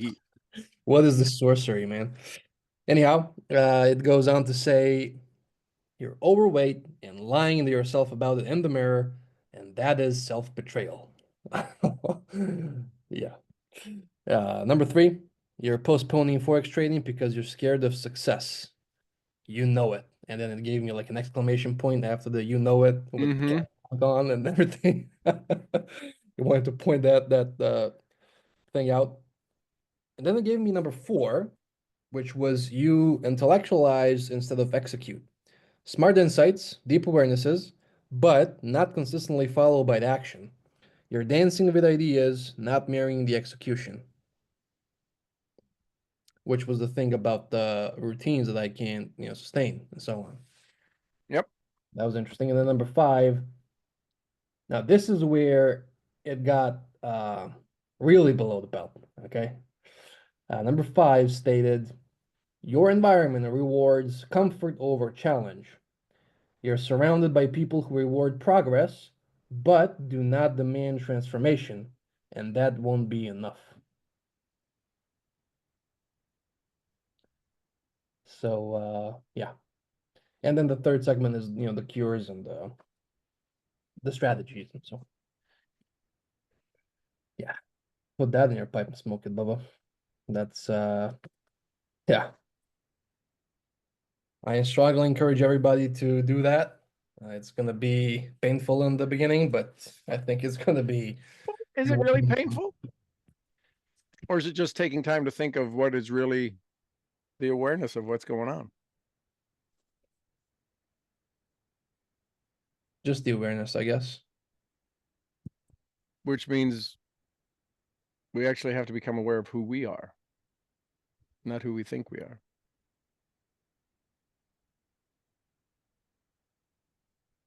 Oh, there's a surgeon guy calling. Okay. Okay, go talk to him. Oh, all right. Just give me 2 minutes.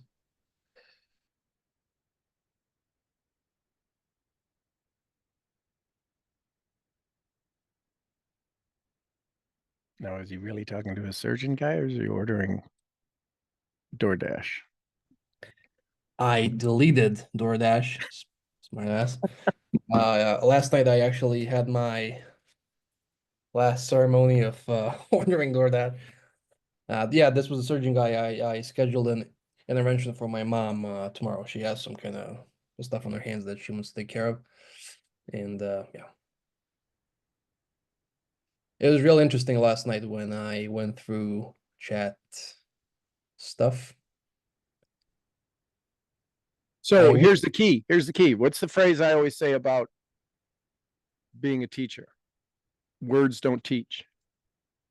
Do you realize that you have all of this, you have pages of text that came back from ChatGPT. Don't mean a damn thing. Doesn't mean anything to me. Why does it mean something to you? Words don't teach. They're not teaching me. Although they can. Why are they teaching you?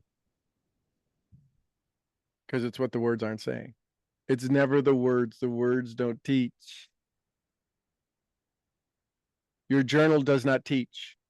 It's what the journal says that doesn't teach. It's not what it doesn't say is what's teaching you. When you go back and read your journal, it's not the one who wrote it. It's the one who's reading it, isn't the one who wrote it. And that's the teaching. Did I write where I was or where I was going? Usually journals are writing where we're going or allowing us to have access to where we want to go. So that's why when we read them after, we get ahas from it. If you're reading your journal and it's like, okay, so it rained on Thursday, what a big deal. You are writing about where you've been, not where you're going. You told ChatGPT, I'm not comfortable where I'm at. Help me get out of here. Oh, well, here's where you're at. Do you want it?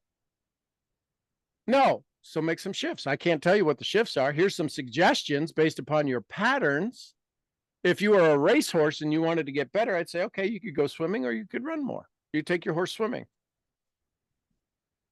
If a horse has a strained muscle, you don't put 5,000 pounds on it. You work out the strain. You don't worry about whether the bit is right. It's about the 7th time you've scratched your head. I love it. So unless you have fleas. Then I got yeah, I was at the gym and it was yeah. You're not right about that. I was just you know what? I was as I woke up this morning, I was thinking about the conversation we had some time ago. Oh, no, shoot, it was actually at the ranch. It was at the porch. Yeah. A lot happened on the porch, huh? In that 30 minutes. Oh yeah. Oh yes, sir. Yes, sir. A lot of things happened. I think the price of the seminar, as Jim Rohn used to say, for me was the porch conversations. Those are the best ones. Multiple porch conversations we had. Not to say that we did not have fun. The other was okay. The other was the cake, the icing, the ahas. The ahas happen on the porch. They don't happen in the event. Yeah. Because at the event you learn and the ahas come on the porch when you're not in a training. Yeah. Walking by your tree, you had more conversations, more in-depth conversation with your tree. That ain't the training. It's everything other. The training is what gets you here. The ahas is what keep you coming back. That is a true story. Because what I was thinking about this morning was when you told me on the porch that you learn the stuff that you need to learn at the right time. And for me, how the last, let's say 6 weeks, like let's say maybe a month, and actually even before that, when I was preparing for my next visa interview and then I got it, and then I knew I was gonna come and I was gonna see you, and then I came and I had fun. You were gonna see me, but you were gonna have the real trip to Chicago. I was gonna have the layover in Little Rock, exactly, and I was gonna go to Chicago, have fun later on, and not just use you as my entry point. Just kidding. It's really cool, as far as I see it, how things are unraveling now. Because it makes sense, because you told me on the porch that you learn what you need to learn at the right time. And it's kind of, I went through this process. I was at the high, just like you said. There's always an opposite. I came home. I was at the low for a couple of days. Came back on the, even missed a couple of calls. Came back on the call, told you about it. You told me how to get out of it, got out of it, started working on me. And now over the last, let's say 10 days, had some ahas and awarenesses that if I was going to look them as a third party, they don't mean, and they're not that different versus any other breakthroughs I had, but from my point of view, they're huge. And then I just keep stacking on it. ChatGPT interview, the 6 pillars interview, the calls that we have throughout the day, my journal sessions, by myself and so on. And it just kind of falls into place now. And I gain momentum for the past, let's say, 2 months. Mm-hmm. And when I think about what you said back in December, when you first told us about the mastermind idea, I couldn't see it because it was a year-long process. It was the long vision, right? I couldn't see it at the time. But now I see exactly what you said, and I love the fact that it's true, and it's coming true for me. And I hope it's coming true for everybody. I just see it from my point of view, So I'm real happy and real grateful for that. So thank you. You're welcome. And so here's a question. The skills and talents you've learned in the last 5 months, can anyone take them away from you? No. That's true mentorship. That's a skill that if I give you something that a skill or talent you've developed because of our dialogue and our conversations in this community that cannot be taken away from you, then you're doing the work. Because you can catapult this, because you learned that as Vince Lombardi would say, I don't have a football in front of me, but if this was a football, teaching the world-class NFL players, National Football League players, start off every practice. This is a football. I know it's a towel. This is a football. Start with the fundamentals, and what you learn when you truly have skills that you develop, you are dealing with the fundamentals. You're dealing with the blocks, the things that you are unwinding, personal undevelopment. So it works. You are getting back to a core of you, to a version of you, to a kid version of you that was already successful. Then had all of these layers because you were taller than most, or stronger than most, or tougher than most, or liked by the cheerleaders more than most, or did for you're sitting, you go and sit in a restaurant by yourself. Really? You have friends? I don't think you have friends. Oh, I got friends. But they can't do what you do. So there's always this story of isolation. And when you change isolation to insulation, see, I can avoid the cold by never going out. But if I know it's going to be cold, I can dress appropriately, mentally, physically, emotionally, that I can go stand in the cold forever.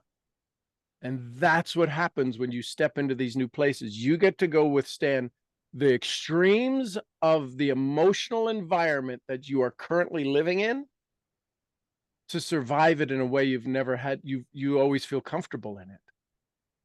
The idea of being outstanding all the time, 24/7, is not a myth. You can be that. It's so that the outside environment doesn't affect you. You are insulated from it, not isolated. Too many people, when they step out into the true environment, they're like, I don't like it here. This is ridiculous. It makes me feel uncomfortable. So you isolate yourself. What you're doing is creating the insulation. How I look. I have the coolest looking leg in all of Serbia. Nobody has a leg like I got. Nobody. You know what's funny about that? No, what? Tell me. I started saying, if someone asks me how I'm doing, or specifically how's my leg doing, I started saying izvanredno, which means outstanding in Serbian. And my mom, who called me just before this call, we got on the phone call because I'm driving her to the hospital tomorrow. She asked me how's my leg doing because of the crust and everything, and I said outstanding in Serbian, and she said, "Don't fool around. How's your leg doing?" And I said, "Ma, I told you, outstanding." So as I kind of adopted your kind of catchphrase, and started saying that to people, I'm not pretty sure that they're ready to receive it, and I think that's because they don't feel outstanding, but I do, and I'm like, that's just real interesting to me. So here's the part. So here's the shift. You will say outstanding for now until forever, but there's going to be a shift when you say outstanding, that you're not responsible to them. Right now, you said, when I say it, they kind of feel odd. Yeah. Which changes the way your frequency is the next time you say it. I really don't want people to feel odd. The shift is that when you truly don't feel odd about it, they can no longer feel odd about it. All they're reflecting back is the vibration they are receiving. They don't believe you believe you're outstanding. That's why they go, come on, how's your leg? This is how we learn clues. The world around us is our canvas. And what shows up in the world around us is what we are painting. When you truly believe that your leg is outstanding, oh my gosh, I'm so glad that you feel that it's getting better. There's literally the responsive back of, come on, how do you really feel? Is impossible to come back. If I paint the color red on a canvas and you go, that's green, one of us has an eye issue. But if I paint green and tell you it's red, you go, that's freaking green. Well, I know it's green, but I want it to be red. And this is where repetition. This is what Bob Proctor talked about. The thing we want is at this vibration. We just need to elevate to it. we can keep talking about it. And every time we talk about it, we get closer, we get closer, we get closer, we get closer. And then we hit it and we're like, oh my God. This is where the phrase from Bob Proctor comes, is do the thing until you don't have to do the thing. So do outstanding until you don't have to do outstanding. Then you just are it. I was just about to ask you, so do I just keep on Keep doing doing, it? keep going. Tell yourself a better truth. I'm outstanding. Wow. That felt different. I just promise you about- the next time you say it now, would you say raguguzna? What is it? Izvrsno. Oh, no, sorry. Izvanredno. Izvanredno. Izvanredno, right? When you say that, all of a sudden, because you hear how I'm saying it, Izvanredno. I am outstanding, but you're like, that's not the way you pronounce it. There's something wrong with even the pronunciation of outstanding, but I'm outstanding. Izvanredno. You're like, I don't know what he's saying, but that's got some enthusiasm to it. The vibration of it is more than the word of it. Does that make sense? Yeah. Yes, sir. So now people can say the word, but you know they're lying. How are you? Fine. Really, how are you? Spaghetti's fine. How are you? I'm really not doing so good. Then why'd you lie? Because I want to make sure you feel good more than I feel good. And that's your mom. Your mom wants to sacrifice. Your mom feels responsible for letting you ride a motorcycle and almost die. Well, no, she doesn't. She's your mom. She can't not. Sorry. Yeah. I remember a time a couple months ago, I told her I was going to go and get myself a new phone, and then I was going to give her mine, right? And on the way down there to meet the guy, because you have a guy in Serbia for everything, Yeah. right? So I went down to meet the guy, and I called him up in the middle of the road, and I was like, "Hey, listen, don't bag me Pro Max, just bag me a 15." And he was like, "Okay." So I go there, I get the phone, I come back home, and I said, "Here, mom, look, I got myself a phone." And I pull out an iPhone 15, and she's like, "Well, that's not the 16 Pro. Like you wanted the big one." And I said, "Gotcha, man, that's for you." And she's just busted out crying. She said, "Why did you do it? Why are you doing this to me? Why did you do this?" And I said, "Listen, this phone right now has sentimental value for me as well because it was with me when I crashed, and it made it. And for $80, it's at me $80 to repair the back glass and whatever. Still working. I got this piece of hardware at Walmart for like $30. It's a 20,000 milliamp hour whatever. It can charge my phone like Yep. 100 times over or whatever. And I said I'm gonna keep this phone literally until it dies, and then I'm gonna keep the actual physical phone with me for the rest of my life. And I just decided to get you a new one because her one was Mm-hmm. kind of malfunctioning. And I said, "Here we go," and she busted out crying. So I guess that's just people are not ready to receive or whatever. Well, and here's the Paul Harvey rest of the story. You ready? Sir. You will hold on to that phone till it dies. Right? And then you'll hold on to it for sentimental value. How long are we holding on to our identity until it dies, and then we hold on to it to sentimental value? How many times do we go out and we keep buying the bigger and the faster charger so that we can recharge the old identity 1,000 times over so it never dies? How long will we keep our success on? How long will we keep failure on the life support system instead of just saying it's time for you to go?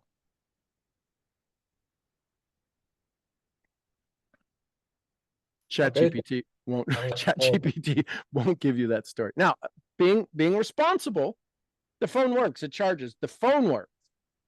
This was with me. It has sentimental value. Whether it's the phone right now is not alive till you touch a button on it. Right?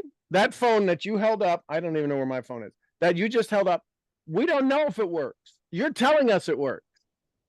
Now you can push a button and the light will come on. We still don't know if it works. We just know that it lights up. You could call us and we go, oh, at least it makes, see, there we go. Now we know that it's working because it's activated. How many of us have to activate our old phone, our old story, so that we can say we work? How many times does a title give us recognition? Oh, that's not the Pro Max 16 or whatever it is. I don't even know what. Oh, that's we give title, we give credibility to titles. We name things and it brings value. What happens when you call me from that phone, or if you called me from your mom's new phone, would your voice sound different? Would I know that? Do you know that I call from an iPhone 14 or 15? I don't know what version I have. Or do you know if I'm calling from the version 18? No, because the vibration of connection is always the same. When we connect to the thing we want to connect, it will sound the same. The challenge is we're trying to make connections where we have no signal. And we get frustrated because we have no signal. If you have no signal, what do? You go buy another provider that has signal in that area, right? What are you on? There's some areas AT&T works, or Verizon works, or Micro, or whatever they are, Sprint or Metro, or whatever they are. We have to go where the provider has connection. Where does God have connection with you? Everywhere. Are we wired to receive that connection?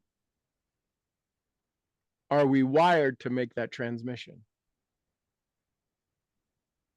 You are operating on a 1.0 version or a 100.0 version. It's simply vibration. It's not about doing certain things. It's about doing them in a certain way. Thank goodness the towers between here and Serbia work, so that when you send me a text saying you're getting old and I need my recording, it shows up with the same love and laughter that you mean it. Doesn't matter what phone you sent it from. The connection is there. When we connect with our DMP, when we connect with our dreams, when we connect with it, nothing can keep us from that connection. Period. End of story. Full stop. Next story. And that's what you're doing, is you're creating the true connection, the undoing of the old story. And here's the challenge. You're doing it at 23, 24, when people who are in their 60s and 70s have yet to do it, and you're an odd duck. People will pick up a beer, walk back in and say, why did you give me a beer? How low was their life that they don't believe that they are valuable enough to receive a beer unbeknownst to it? Society has said, well, somebody could have drugged that. What are you doing? Why'd you give me this? Oh my God, he's got to throw it in my face. He's going to return it. I don't want this beer. No Havala, right? No Havala, right? But he didn't. He goes, tell me the story of why I get this. What you're doing is you're rewriting the story of why you get all the things you get to do. I love that. And I also love the how you wrote the message, because I saw on the timestamps that you sent the first one, sent the second one, and then like 3 or 4 minutes later you came back and you said, oh, dang it. I didn't even know which month it is. And then I said, I know you're getting old, Bubba. It's okay. It's okay. I got you. I had all the right dates. So the 21st, the 21st, one of these. I saw that I specific. Then I went, what month are we in? I said, aren't we in May? Why does he want April 21? The call wasn't. I was just wondering why you were nuts.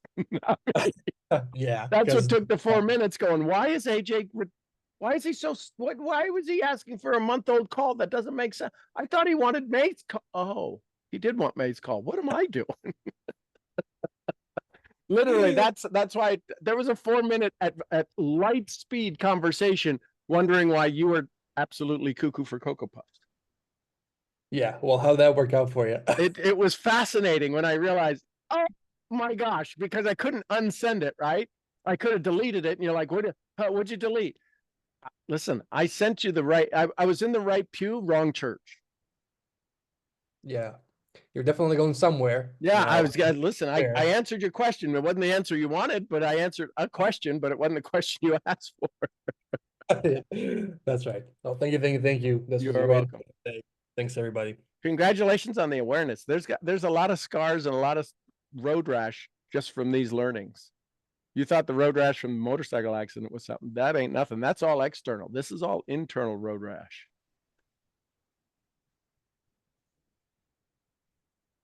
Yep. There you go. Love it, love it, love it. So a couple of things. One, send some love and some good healing energy to Jane. Jane came to an abrupt stop unexpectedly in her car that creates a great story. So just send her some love for any little bumps or uncomfortableness. And so she's doing well and doing amazing. And sending love and light to all of you.